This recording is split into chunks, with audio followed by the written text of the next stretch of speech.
You and your adventurous companions pause for a moment. The sound of dripping water breaks the eerie silence in this dark cave hideout.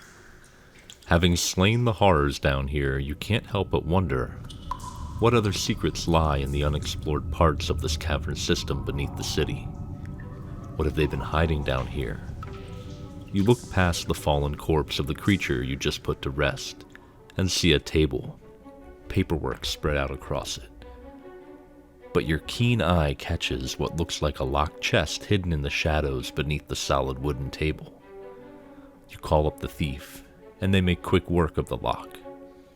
As you read the letters inside, a smile creeps across your face.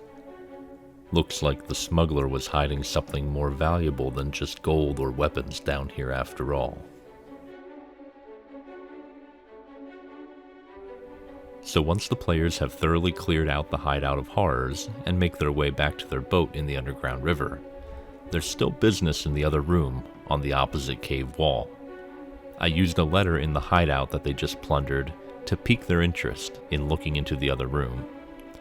I also included some ledgers, manifests, and other clues that tie into a bigger plot that could come into play later. It's always fun to plant seeds that could pay off in other sessions. Here's what my letter said, but do what works best for your story. The letter reads, "Important. We need to repair the issue in the West Tunnel warehouse. Hold the other shipment. This comes first. Do not touch the water. Clear out what you can till we can get more men down here. I have some of my most important items and highest value goods stuck back there. I think I finally found a buyer who has deep enough pockets to purchase the black box that is in there. Please bring it to me as soon as possible. It was in deep storage at the back of the warehouse. Good work on the last shipment. Only a few more, and then we can close down for a bit. Thankfully, the heat seems to have passed with the mix-up. No more mistakes, unless you want to end up like Charlie's friend. Signed, Jack." So hopefully that's enough to pique their interest and get them to go explore. I mean, after all, this is supposed to be a big-time smuggler, so they should have a warehouse full of highly sought-after goods. So let's take a look at the other chamber. This is the smuggler's warehouse. But rather than having a plain box of a room, I wanted to give it some interesting features. One, to make it more fun to explore, and two, if combat breaks out, it helps keep things interesting and less static. So I started with a normal warehouse layout and added a second floor office. You can put more clues or letters in there. As I described in the letter, the storeroom of goods is all the way in the back. And between the entrance and the stockpile of goods is a massive break in the floor. I described it as being filled with dark, brackish green water.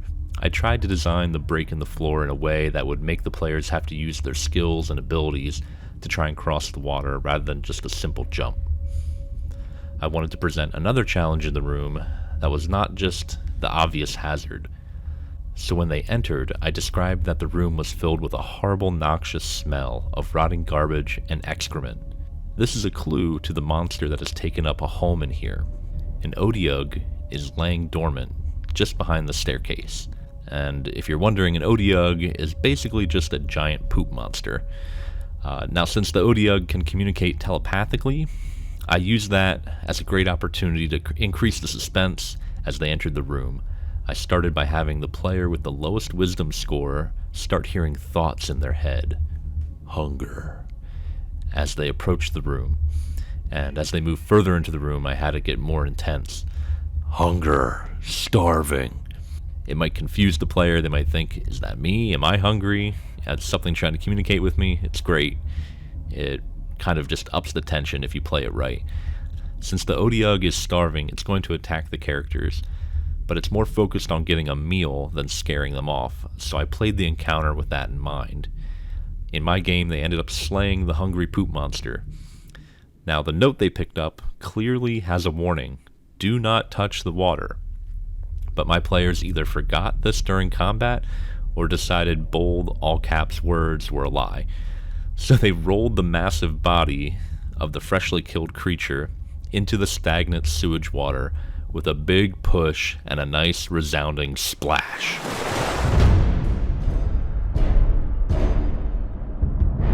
A low, heavy rumble fills the chamber as the water begins to violently churn. With sudden, explosive anger, massive tentacles, thick like malformed or crooked trees, spring up from the pool in the center of the room. They whip wildly with fury and force. The sewer Kraken has been awakened. Well, now they've done it. If the players touch the water, this simple warehouse encounter ramps up to 11. Obviously, they have the option to try and back out of the room as quick as possible and count their losses. But we can't make it that simple.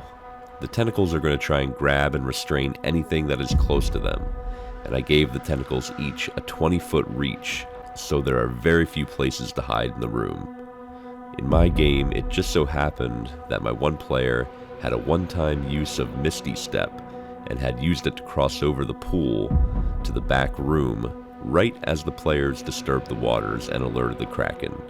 So lots of fun ways to keep them around and have a fun fight with the underwater beast. Now, since a normal Kraken is pretty deadly, I recommend homebrewing it for what is somewhat of a fair fight. I had my sewer Kraken not pull anyone under the water, but instead, if hit and picked up, I would roll a d4 and had it throw the player character in a random direction. This makes it just kind of more chaos and helps split up the party, but it also does some damage without being straight up deadly.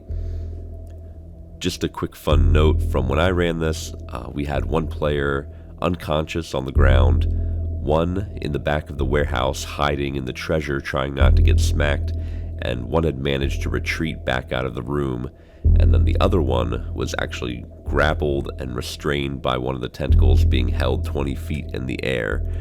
On that player's turn, the one who was up in the air, he pulled out a magic horn that he had retrieved earlier in the campaign, and when he blew this horn, it gave a nice little boost to his allies, but it had an arcane flaw that every time he blew the horn, there was a 10% chance that it would explode, breaking the magic item and dealing 8d10 damage to himself and anyone within 5 feet of him. And you guessed it, he blew that horn, rolled a d100, and blammo. For such a bold move, I said he went flying across the room, took the damage, but he completely destroyed the tentacle that had been holding him, dealing massive damage to the overall beast. A round or two later, they had done enough damage to the creature that it retreated below the water's surface. If the sewer-dwelling foe is vanquished and they aren't too demoralized, there is that treasure in the back of the room. Obviously, you can put any treasure you want back there, whatever fits for your game, but if you're looking for something wild and a good payoff for this 3-part adventure, I'll tell you what I did. So the letter they found earlier that mentions they found a buyer with deep pockets for a black box in the back of the warehouse. Well, after all, this is a big-time smuggler, so I made sure the loot back there was pretty nice. A few magic weapons, a little gold, maybe an interesting item, but then they find the black box, and without fail, they open it. Inside is a leather bag and a note. The note is a warning, and it reads, "Be wary, the one who holds this set, for after the fall of Orbadal and the High of Netheril, the magic grew deeper within its vellum, in some ways stale and foul, and in others unknown. To test it is to risk your life and your very existence, past, present, and future. You risk not just your life, but breaking the weave itself.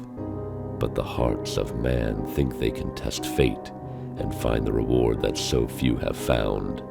The choice is yours, but heed this warning carefully. Once set into motion, your fate cannot be undone, whether boon or destruction. Signed, Ra-Gilath, the Ageless." And inside the leather bag is an old deck of cards. You've guessed it. A full set of the Deck of Many Things. Now, you don't need to go breaking your game like I might have done, but I thought it was a fun adventure to find one of the game's more iconic and chaotic items. It would only make sense that such a dangerous and rare item would be locked away in a smuggler's underground warehouse awaiting an expensive buyer, unknowingly guarded by a lesser Kraken. Let me know if you run all or part of the adventure. I'd love to hear what you and your players do or how it ends up. I hope to see you in the next adventure soon, and keep building.